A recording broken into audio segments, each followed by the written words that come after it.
Ladies and gentlemen of the jury, how do you feel about me having you for dinner? When we think of the cannibal, Your Honor, we think of Hannibal Lecter, Sweeney Todd, and Caleb, the woodworker. I don't see anyone from the outside for another 3 weeks, and my only friend here is a cannibal. Woodworker. The ethics of eating other people, my dear jury, have been hotly contested since the dawn of time. If you were in a zombie apocalypse, or trapped on a lifeboat, or on a deserted island, what would you do? Speaking of people who are constantly asked what they would do if they were trapped on a deserted island, the vegans. Veganism, you see, can mean a lot of different things to a lot of different people. It's a lifestyle, a diet, a habit, a trend, a superpower, all wrapped up with one goal: reducing the unnecessary suffering of animals across the world. And it's growing fast, too. Even just over the past few years, the plant-based food market has been projected to go from 29 billion in 2020 to over 161 billion in 2030. That's a lot of people waking up early in the morning to milk the almonds. But how can two groups of people, the vegans and the cannibals, who seem so at odds, who have so much or perhaps so little beef with one another, have any common ground? Well, I'm happy to tell you, so I hope you're hungry. Have a seat. I promise I don't bite. I'm here today to argue before the court why my client, the cannibal, is in fact guilty of being vegan.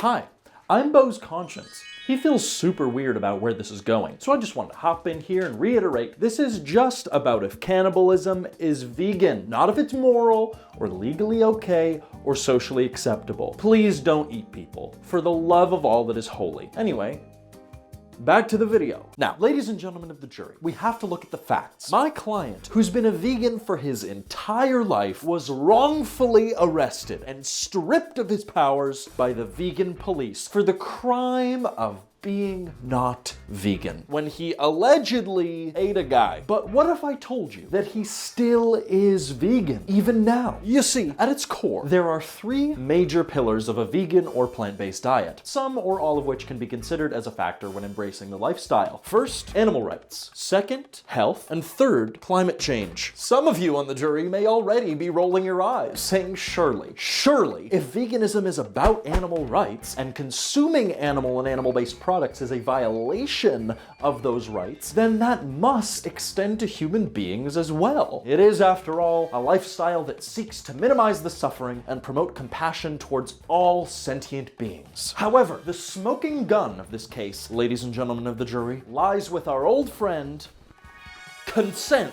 In fact, at its core, veganism for some really is all about consent, meaning permission for something to happen or agreement to do something. Because in short, even though non-human animals have consciousness, they are incapable of communicating complexly with us, let alone consenting to agreements in the same way that humans do. Therefore, they simply don't have the means of understanding the terms of a deal, what it might entail, or how to nullify the agreement if they change their mind. As humans, we can make verbal agreements, obtain signatures, or just invoke a good old-fashioned no-takesies backsies. This is gonna get into a weird, moral, gray, do not resuscitate area, but just hear me out, Your Honor. If humans could theoretically come up with a contract or terms and conditions in which a part or all of them could be consumed by themselves or another party and have it be verified, completely ironclad, signed, notarized, without any kind of bribery or extortion or duress, in this circumstance, eating a guy could potentially be vegan. We do in fact sign documents allowing our organs to be donated to science post-death, so why not extend that to the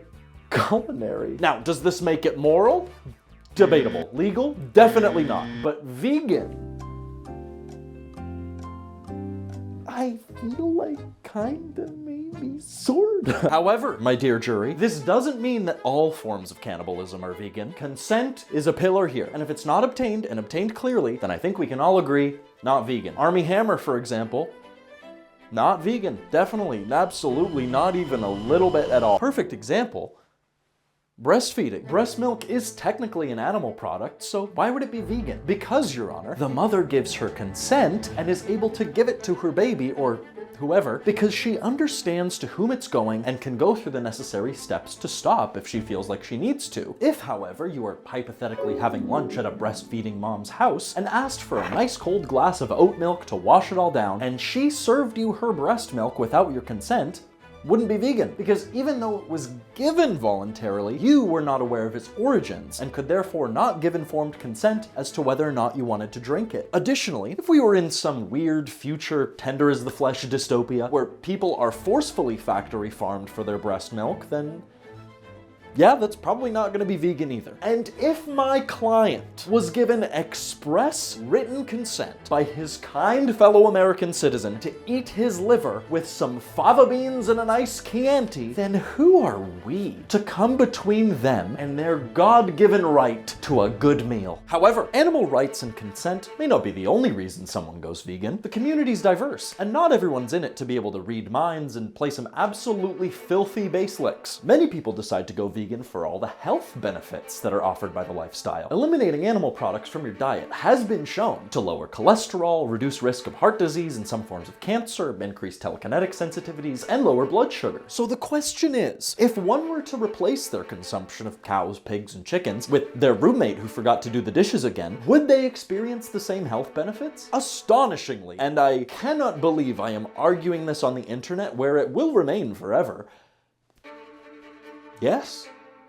they would. Hey guys, Bo's Conscience here again. Still feeling weird about this, so just really want to hit home. I am not arguing the moral or legal implications of cannibalism. Please do not eat people. It's not good for you, or for society, frankly. Just arguing if cannibalism is vegan, that's literally all. Just if it's vegan, please don't believe anything else this man says. Evidence has shown there were some Paleolithic peoples for whom up to 10% of their protein intake consisted of other humans. There are plenty of studies to show that all kinds of carnivores who consumed their own or a closely related species actually ended up healthier than a member of the same species who didn't. After all, the more nutritionally related a meal is to its consumer, the closer its profile of proteins, fats, and carbs will match exactly what it needs to survive and thrive. Call it a closed-loop system, if you will. Like a closed-loop system. However, Your Honor, because the genetic profiles so closely match, this also means that disease will also carry over to the consumer as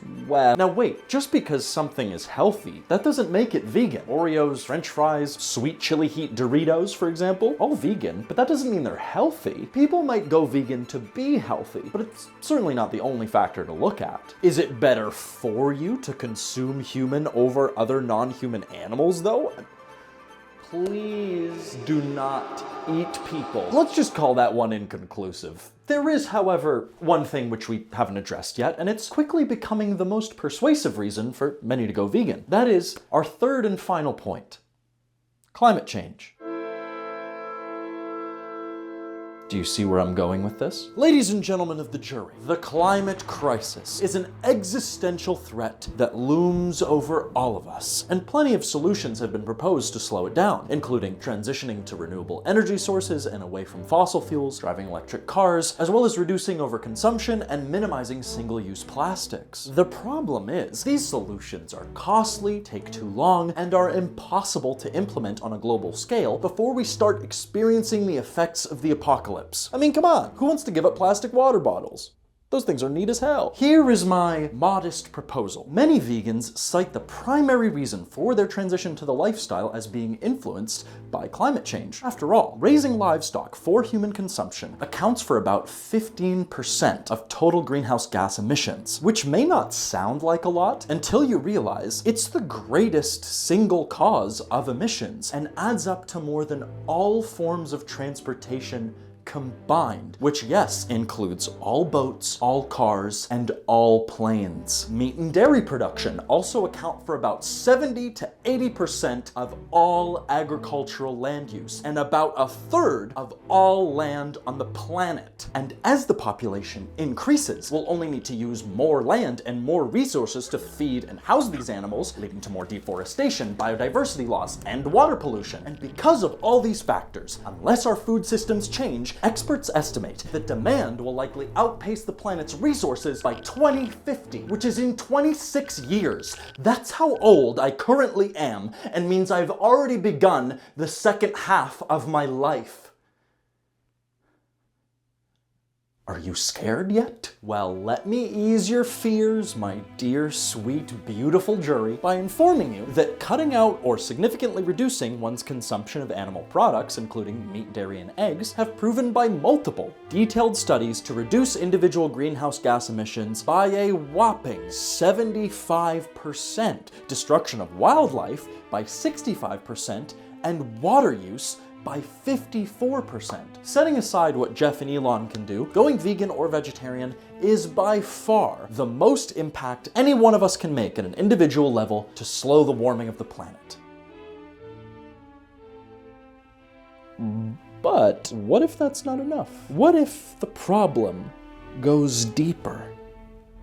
So why not go directly to the source of the issue? Rip the tree from the root and strangle the hydra at the neck. It starts and ends with us, ladies and gentlemen of the jury. Closing the loop and returning the population to pre-industrial levels is the only way to reverse the mistakes of our forefathers. My proposal is, theoretically, if we were to have perhaps, like a few volunteers who are willing to, let's call it, take one for the team, consensually, if we had less people, not only would there be less demand for animal products, but across the board, that's fewer people on the planet using resources, driving cars, and generating power. Ladies and gentlemen of the jury, I ask you, is there anything more vegan than fewer people who exist who are alive to consume animal products? Imagine all of humankind coming together and going vegan by eating just a few brave volunteers to save the planet, and more importantly, one another, because that is exactly what my client has done. And when the seas rise, and the crops fail, and the water runs out, ladies and gentlemen of the jury, will you be able to look in the mirror and ask yourself, did I do my part? My client certainly did. But is this acceptable? Legal? Moral? Perhaps. But vegan? It might have to be.